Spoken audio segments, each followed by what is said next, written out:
বিনা উস্কানিতে হামলার জন্য ভারতকে দাঁতভাঙা জবাব দেবে পাকিস্তান। যুদ্ধের ঘনঘটায় ৭ মে পার্লামেন্টে দাঁড়িয়ে দেওয়া ভাষণে জাতির উদ্দেশ্যে এই বার্তা দেন পাকিস্তানি প্রধানমন্ত্রী শাহবাজ শরীফ। ৭ মে রাতে ভারতের হামলায় কেঁপে ওঠে পাকিস্তানের ৯টি এলাকা। ভারতের ৭০ থেকে ৮০টি যুদ্ধবিমান এই হামলায় অংশ নেয়। পাকিস্তানের দাবি তারা ৫টি যুদ্ধবিমান গুলি করে ভূপাতিত করেছে।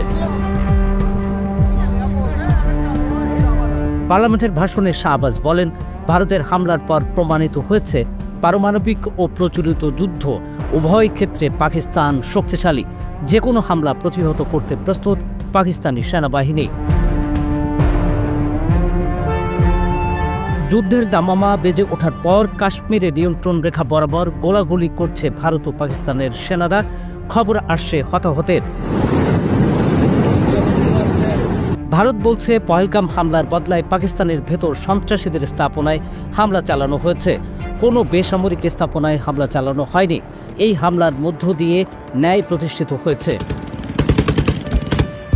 তবে পার্লামেন্টে দেওয়া ভাষণে পাকিস্তানের বিরোধী দলীয় নেতা বিলাওয়াল ভুট্টো বলেছেন, ভারত রাতের আধারে কাপুরুষোচিত হামলা চালিয়েছে, এর দাঁত ভাঙা জবাব দেওয়া হবে।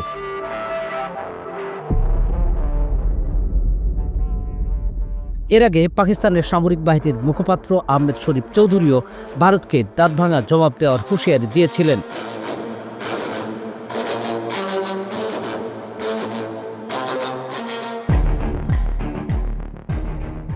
ওয়ালটন আবারও মিলিনিয়ার অফারে ওয়ালটন ফ্রিজ কিনে আপনিও হয়ে যেতে পারেন মিলিয়নিয়ার।